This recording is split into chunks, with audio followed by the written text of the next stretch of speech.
తెలుగు రాష్ట్రాల్లో 450కి పైగా రోబోటిక్ సర్జరీలు సక్సెస్ఫుల్ గా చేసిన ఘనత మణిపాల్ హాస్పిటల్దే. షుగర్ వ్యాధితో బాధపడే వారికి ఇదొక గుడ్ న్యూస్ అని చెప్పాలి. ఎందుకంటే ఇన్సులిన్ ఇంజెక్షన్లు చేసుకునేటువంటి వారందరూ కూడా చాలా బాధపడుతుంటారు. అలాంటి వారికి కొన్ని పరిశోధనలు చేస్తున్నారు శాస్త్రజ్ఞులు. అందులో భాగంగా క్యాప్సూల్స్‌ని వాడేటువంటి పరిశోధన ప్రస్తుతం జరుపుతున్నారు. సో దీని మీద మాట్లాడడానికి మనతో పాటు ఉన్నారు ప్రముఖ న్యూట్రిషనిస్ట్, అలాగే హెల్త్ అండ్ వెల్‌నెస్ కోచ్ శ్రద్ధ వ్యాస్ గారు. నమస్తే మేడం. నమస్తే. ఇది ఒక గుడ్ న్యూస్ అనే అనుకోవచ్చు మేడం. ఇది సాధ్యమవుతుందా? ఇది చాలా హోప్ఫుల్, అంటే చాలా good news. Specially diabetes, pre diabetes వాళ్ళకి కూడా ఇది ఒక మంచి హోప్ లాగా ఈ రీసెర్చ్ వచ్చింది. మ్యాసచ్యూసెట్స్ ఇన్స్టిట్యూట్ ఆఫ్ టెక్నాలజీ వాళ్ళు ఒక శోధన చేశారు. అంటే ఈ మధ్య ఇన్సులిన్ డోసెస్ ఎక్కువ పెరిగి స్పెషల్లీ టైప్ 1 వాళ్ళకి ఇన్సులిన్ డిపెండెన్స్ ఎక్కువ ఉంది. ఆ టైప్ 1 డయాబెటీస్ వాళ్ళకి ఇది ఒక గుడ్ న్యూస్ లాగా వస్తుంది. ఎందుకంటే ఆ డోస్ తగ్గించి ఒక ఎగ్జాక్ట్ బుల్లెట్ లాగా కరెక్ట్ యాక్షన్కి పెట్టవచ్చు. అది ఒక గుడ్ న్యూస్. అంటే ఆ క్యాప్సూల్ పేగు లోపలికి వెళ్ళి అక్కడ అది ఇంజెక్షన్ ఓపెన్ చేసి డైరెక్ట్గా పేగు నాళాల్లోకి మెడిసిన్ వెళ్ళే విధంగా దాన్ని తయారు చేస్తున్నారు. అది ఎంతవరకు సాధ్యమవుతుంది? ఇప్పుడు ఇనీషియల్ స్టేజెస్లోనే ఉంది, కానీ డాగ్స్ పైన, ర్యాట్స్ పైన రీసెర్చ్ చేస్తున్నారు. మెయిన్ ఏంటంటే ఒక సముద్రంలో స్క్విడ్ అని ఆర్గానిజం ఉంటుంది. ఆ స్క్విడ్ ఎప్పుడైనా ప్రిడేటర్ వస్తే జంప్ చేస్తుంది. ఆ ఇంపల్స్, అది స్క్విడ్ చేప, ఆ ఇంపల్స్ మెకానిజమే ఇప్పుడు ఇమిటేట్ చేస్తున్నారు ఈ మెడిసిన్లో. అయితే మన insulin specially produced by beta cells, right? So beta సెల్స్లో వెళ్ళి ఆ మెడిసిన్ ఎగ్జాక్ట్గా ఆ మెకానిజంతోనే డైరెక్ట్ ఎఫెక్ట్ చేయవచ్చు అని అనుకుంటున్నారు. కానీ హ్యూమన్ ట్రయల్స్ ఇంకా అవ్వలేదు. బట్ వీ హోప్ ఒకసారి ర్యాబిట్లో మంచి సక్సెస్ వస్తే మరి డయాబెటీస్ వాళ్ళకి ఇది చాలా ఉపయోగపడుతుంది. అంటే ఇన్సులిన్కి ఇప్పుడు వచ్చే క్యాప్సూల్కి ఒకవేళ అందుబాటులోకి వస్తాయి, డిఫరెన్స్ ఏంటి మేడం? ఇన్సులిన్ ఇంజెక్షన్ ఇస్తే కూడా స్టమక్లో ఇస్తారు. ఇంజెక్షన్ ఇస్తే కూడా కొంచెం టైం తరువాత ఎఫెక్ట్ చూపిస్తుంది. ఇంకా అది మన బాడీలో అబ్జర్వ్ అవ్వాలంటే ఎక్కువ డోస్ తీసుకోవాలి. ఈ క్యాప్సూల్లో ఎగ్జాక్ట్ లొకేషన్కి వెళ్ళి మైక్రోగ్రాన్యూల్స్ లాగా ఎమిట్ అయితే ఆ డోస్ తక్కువ అవుతుంది.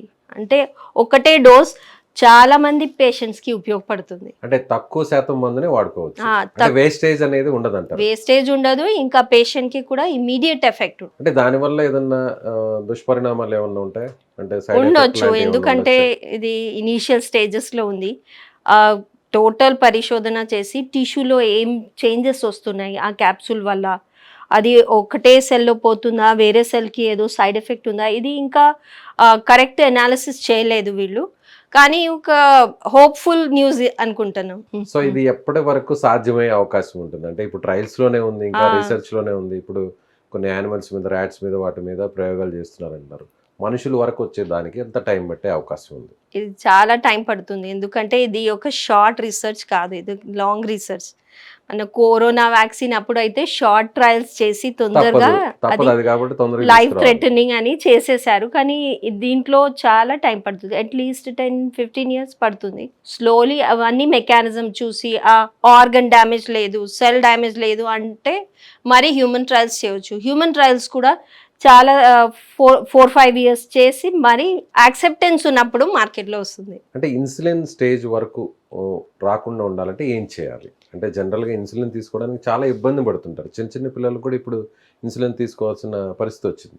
అలా రాకుండా ఉండాలంటే ఏం చేయాలి? యాక్చువల్లీ డయాబెటీస్ అంటే 2 టైప్స్, టైప్ 1, టైప్ 2. టైప్ 1 అంటే అది జెనెటిక్, ఆ చిన్న పిల్లలకి కూడా బర్త్ నుంచే వస్తుంది. అంటే హెరిడిటరీ, ఫ్యామిలీలో హిస్టరీ ఉంటే టైప్ 1 డయాబెటీస్ అవుతుంది. కంపల్సరీ బాడీలో ఇన్సులిన్ ప్రొడక్షనే లేదు అక్కడ, అయితే వాళ్ళు 100% ఇన్సులిన్ మీద డిపెండెంట్ ఉండాలి. వాళ్ళకైతే ఇంజెక్షన్స్, క్యాప్సూల్స్ అవన్నీ తప్పనిసరి.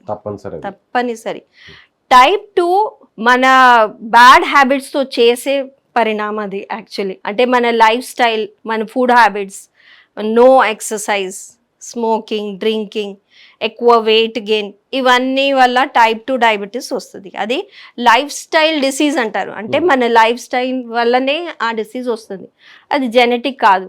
అట్లాంటిలో వెయిట్ లాస్ చేసి active life style, good habits and taking yoga, meditation, physical activity ఇవన్నీ చేస్తే, చైల్డ్హుడ్ నుంచే చేస్తే అది బెస్ట్ రిజల్ట్స్ వస్తాయి. అంటే అప్పుడు మనం డయాబెటీస్ రివర్సల్ కూడా చేయవచ్చు. స్పెషల్లీ ప్రీ డయాబెటీస్ అంటే border line, it's just going into type 2 diabetes.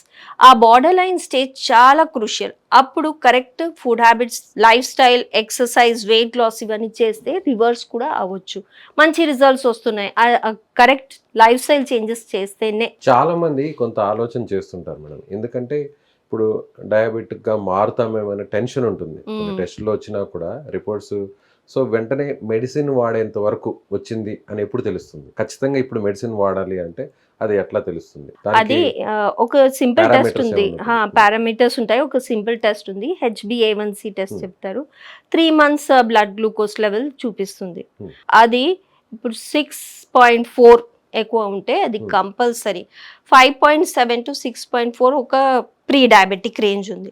5.6 తక్కువనే ఉండాలి, అప్పుడు కంపల్సరీ మాకు డయాబెటీస్ రాదు. సో 3 months తర్వాత కూడా HbA1c టెస్ట్ చేస్తే Test సేమ్ చేయాలి. అలాగే వస్తే అప్పుడు ఖచ్చితంగా టాబ్లెట్ వాడాల్సిందేనా? Yes, definitely. అంటే ఇప్పుడు మన ప్రీ డయాబెటీస్ కి వెళ్ళిపోయింది, అప్పుడు అయితే టాబ్లెట్స్ సో కంపల్సరీ ఫుడ్ వాడాలి. ద్వారా లైఫ్ స్టైల్ ని ఏదన్నా చేంజ్ చేసుకుంటే సో మళ్ళీ ఏదైనా తగ్గే అవకాశం ఉంటుంది HbA1c ఇనీషియల్ స్టేజెస్ లో, అంటే ఫస్ట్ 5 years లో ఫస్ట్ 5 years మంచి ఫుడ్ హ్యాబిట్స్ మారితే, అంటే ప్రాసెస్ ఫుడ్స్ లేకుండా షుగర్ స్వీట్స్ తగ్గించి కరెక్ట్ డైట్ ప్యాటర్న్ ఫాలో చేస్తే, ఇంకా ఎక్సర్సైజ్ చేస్తే ఫస్ట్ 5 years లో ఛాన్సెస్ ఉన్నాయి, అది రివర్సల్ అవ్వచ్చు. 5 years దాటిన తర్వాత 10 years లాంగ్ పేషెంట్స్కి అది చాలా కష్టం. అంటే ఇప్పుడు ప్రీ డయాబెటిక్ నుంచి పోస్ట్ డయాబెటిక్ వచ్చారనుకుందాం, 6.4 దాటింది, సో అలా ఒక 6 months అలాగే ఉంది. సో వాళ్ళు ఇమీడియట్ గా మెడిసిన్ స్టార్ట్ చేయకుండా లైఫ్ స్టైల్ ని, ఫుడ్ హ్యాబిట్స్ ని చేంజ్ చేసుకుంటే తగ్గే అవకాశం ఉంటుంది. ఎస్ అవకాశం ఉంది. అంటే ఇనీషియలే వచ్చింది ఎంత కదా. పర్సెంటేజ్ అవకాశం ఉందంటారు? చాలా మంది టెన్షన్ పడుతుంటారు, సో నాకు వచ్చేసింది, నేను బార్డర్ దాటేసాను, ఇప్పుడు ఎలా అని. అలాంటి వాళ్ళు లైఫ్ స్టైల్ ని చేంజ్ చేసుకుంటే మళ్ళీ తగ్గే అవకాశం ఉంటుంది. 50 to 60% కేసెస్లో అది రివర్సల్ అవుతుంది. కానీ అది మరి పర్సన్ క్యాండిడేట్ పైన ఉంది, ఎట్లా డిసిప్లిన్గా ఫాలో చేస్తున్నారు food habits.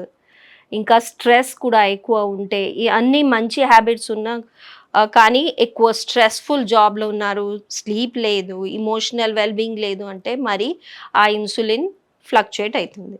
That is it. Thank you ma'am, thank you. Thank you.